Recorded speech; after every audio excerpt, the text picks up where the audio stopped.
Hi friends, I wanted to share with you a little topic that's been quite current in my life at the moment, and I've been really watching and noticing this topic around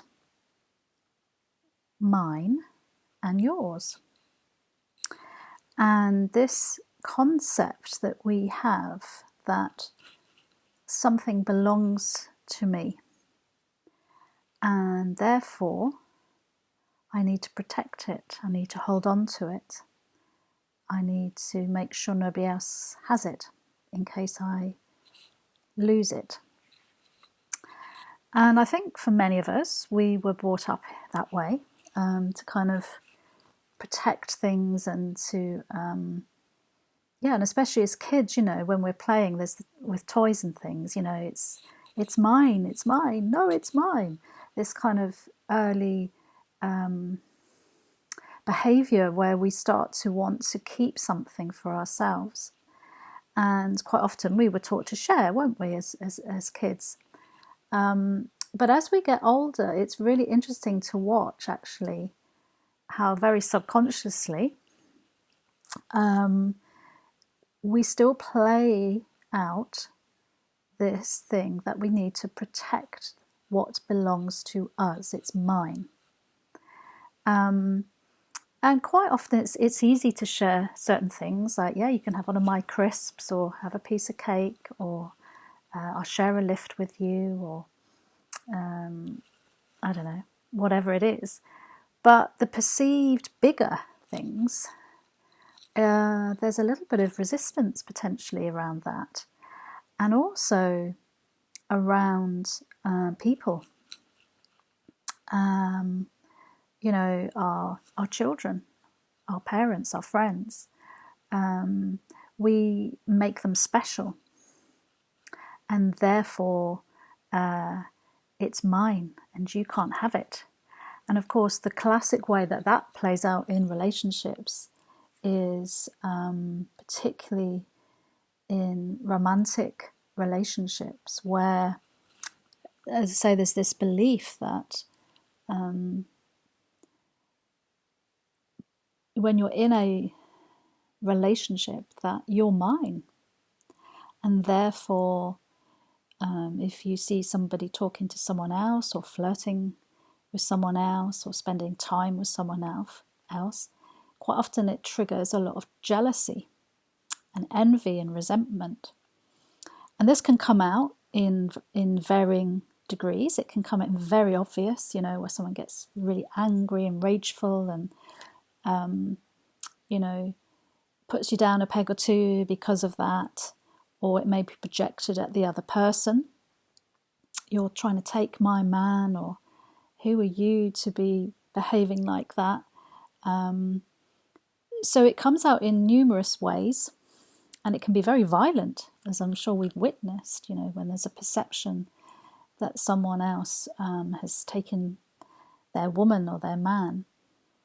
And again, with our children, we have this belief that because they're ours, that we know best, and we would do anything to protect them and keep them safe because they're mine. And we go even bigger than that. Well, no, not bigger. That's not true. It's interesting, my perception of what I perceive as bigger. I was going to then go on to say, like, our home where we live. So, for example, this house I'm living in, the ego perception would believe it's mine. It's my house. So you can't have it. And if you come into my property and take something or damage it in some way, you're damaging something that belongs to me. And again, that can elicit a lot of reaction, a lot of anger, a lot of, really unpleasant behavior. And this kind of, I've got to protect it, I've got to keep it mine, keep it close to me. And what I'm really seeing at the moment, which is such a beautiful lesson for me, and I'm so grateful that it's coming to the light for healing, is there really is nothing that is mine. Absolutely nothing is mine. And if we go a little deeper to the concepts, the spiritual concept of unity and oneness, which many people who practice spiritually believe, and they talk about oneness. There's only one mind, and there's one God. We're part of the oneness. Yet, when it comes to this protection of something we perceive as mine, the oneness goes out the window. It's gone. And that's not a judgment, it's just an observation. And I, as I say, I played that one really, really well.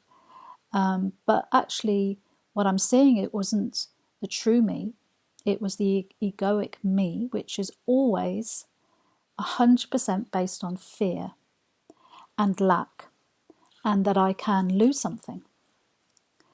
And its classic ploy then is to keep us separated. That's what it wants to do. And so therefore we can see that any time we're perceiving something is mine and something is yours, we're separating.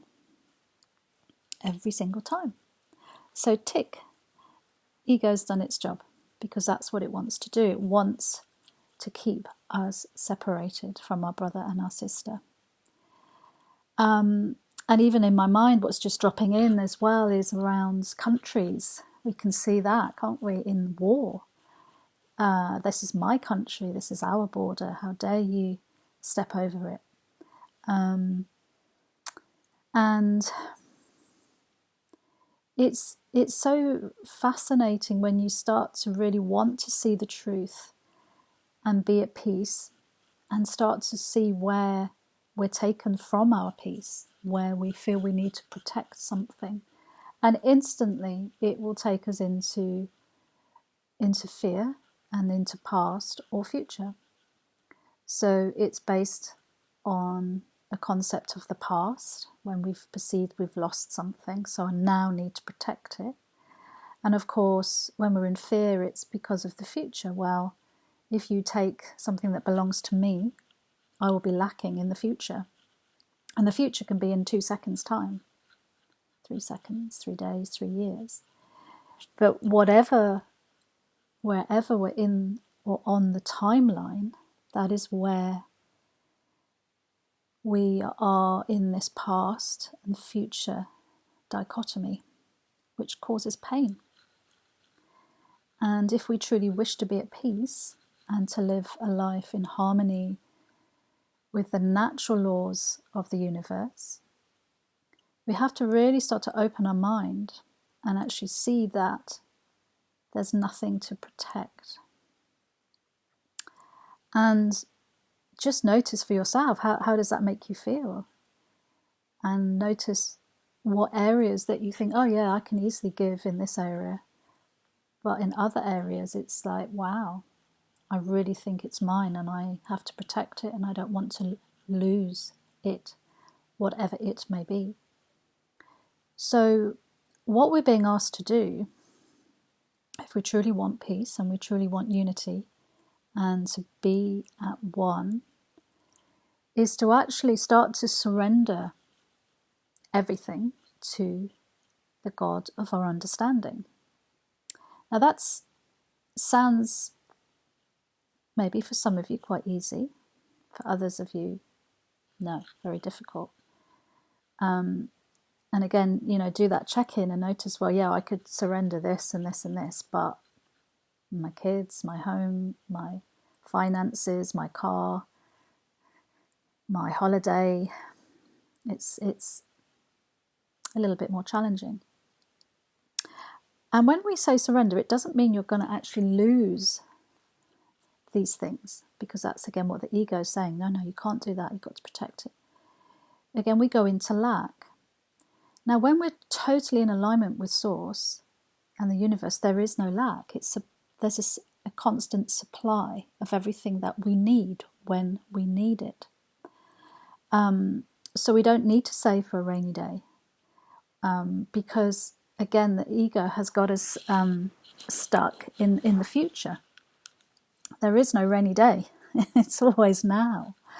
And if we're guided to do that, if it's coming from a place of love and from our source, then it's great. But it's just notice, where is it when I'm in these beliefs that there's a shortage, there's a lack of something, and I need to protect it.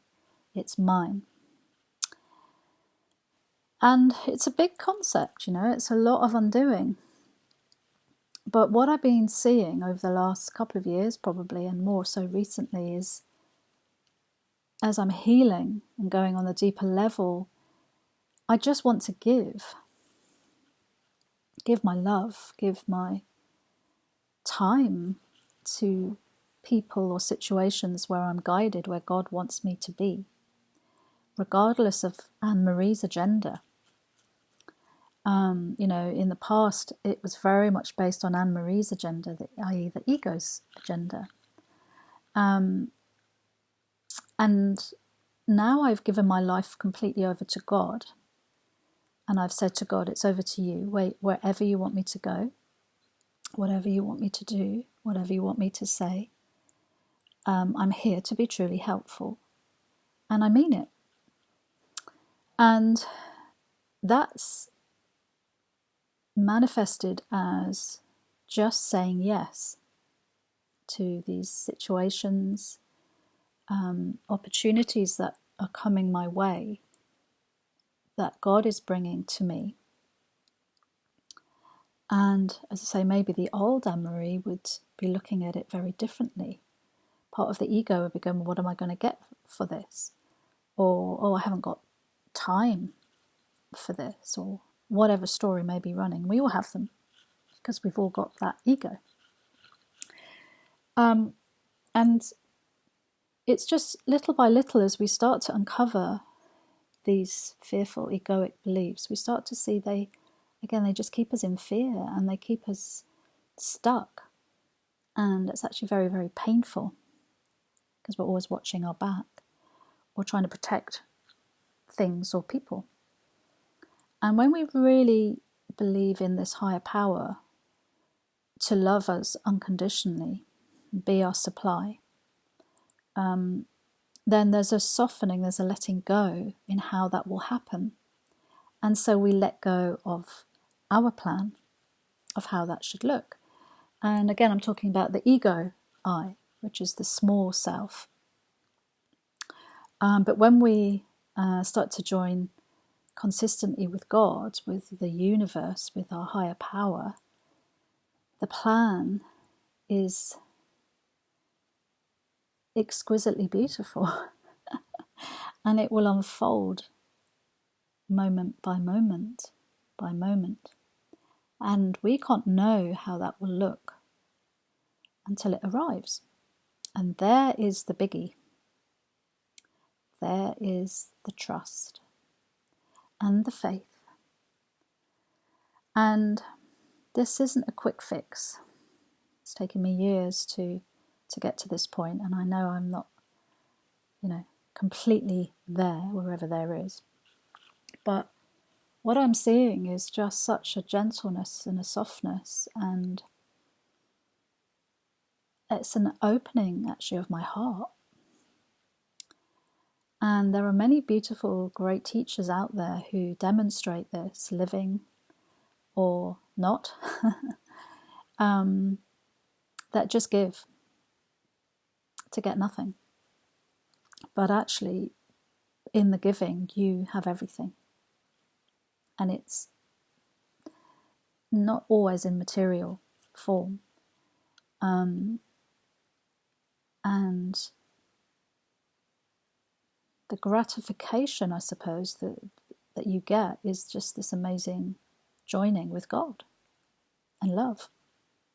And that is priceless. And it's very beautiful. And of course, the ego really can be very mistrusting. That's its aim.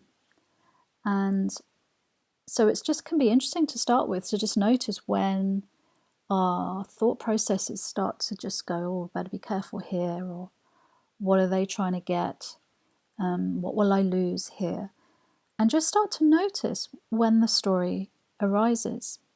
And instead of just kind of brushing it away, just bring it up to the surface and start to do some inquiry around what is actually under the surface of that. What is it I think I'm trying to protect or to get?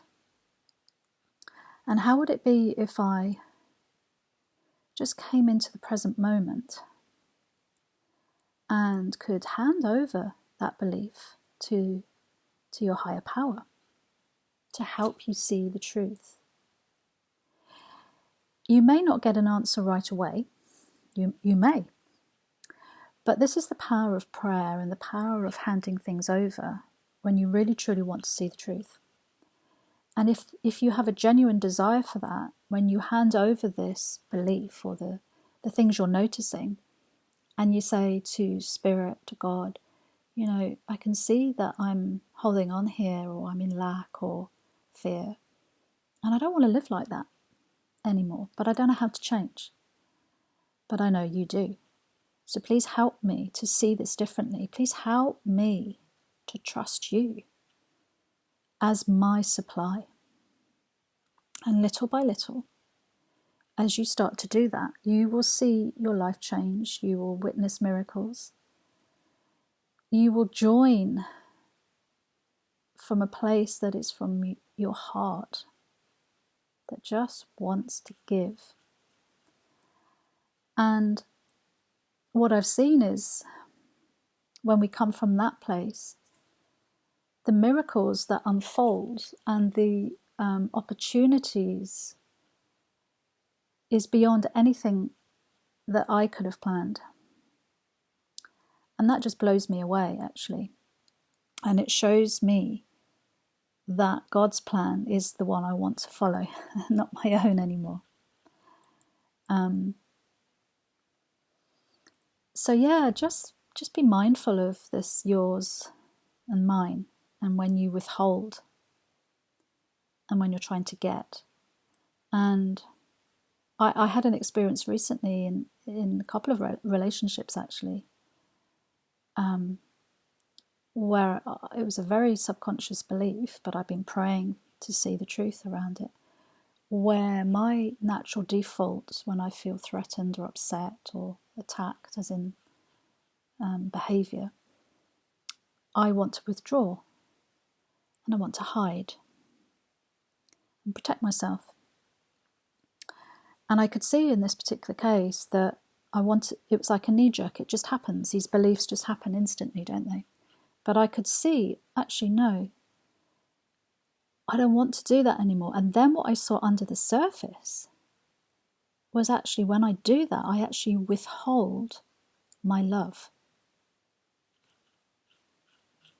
And I don't want to do that anymore. I don't want to live like that anymore. I want to give my love. And it was so beautiful to see. And I couldn't have been aware of that without these perceived challenges that came in these relationships, because it's uncomfortable, isn't it, when these things happen? But that is a great opportunity to then think, well, I don't want to feel like this. I can't be connected to God because I wouldn't feel like this. So clearly I'm in ego. So what is it I need to do to heal this? And then in this one particular relationship, I just thought, oh boy, I've done that so many times in my life. And I thought, I really don't want to withhold my love, because that's painful for me and them. That's not truly joining. And I thought, I am not going to withhold my love. And so I had to really kind of sit with, how can I heal and soothe that part of me that feels rejected or upset or small or whatever that may be. And clearly it's the ego part of me. It's not the source, because I wouldn't feel that when I'm connected to source and love. And so I could feel my heart just opening and expanding, and my whole mindset just shifted to wanting to give, to just give. Whatever happens, I just want to give my love, give my truth, give my presence, my authenticity. And this deepens relationships, and there's a true authenticity and a true love, actually, that isn't based on trying to get anything. And in that there is such a richness. So you are really rich. So yeah, that's just kind of amusing that I've been, as I say, experiencing recently, and just watching those old programs of where I feel I need to keep holding on to something that's mine. And actually, when I give it away, actually the universe brings me things back in ways, as I say, I couldn't have thought of myself, I guess. And it reminds me of one of the most beautiful lessons that I love from A Course in Miracles, which is, I am sustained by the love of God. And when I first read that, I just thought, wow, if I could truly live and believe that, my life would be pretty damn good and pretty peaceful and gentle. And I really believe it now. I believe I am sustained by the love of God. And replace the word God with something else if that doesn't fit for you. You know, universe, infinite intelligence, the quantum field, whatever it is that works for you. But it's true. And test it out, play with it. And I'd love to hear how you feel about this what you feel about this topic, and how easy it is to trust and to give, because nothing is ours. Truly, it isn't. They're just kind of temporary things that we have in our lives while we're in a body. But if you really believe you are a spiritual being on a spiritual path, then you have to remember that spirit is eternal. And the true part of you, spirit, is free. And yes, we need stuff while we're here to sort of protect this body, if you like, with clothes and food and that kind of stuff. But it's not that we have an attachment to it, and God will supply it. But we're not clinging to it. We're not using it as an idol to look good or to show the world, look at me, I have all these amazing things. Because you just don't need to prove anything. Yeah, so I think it's time, for many of us to really step into this way of living, and I join with you in the heart, and to connect with you in that one mind of love, to help offer up anything that you feel you are still holding on to.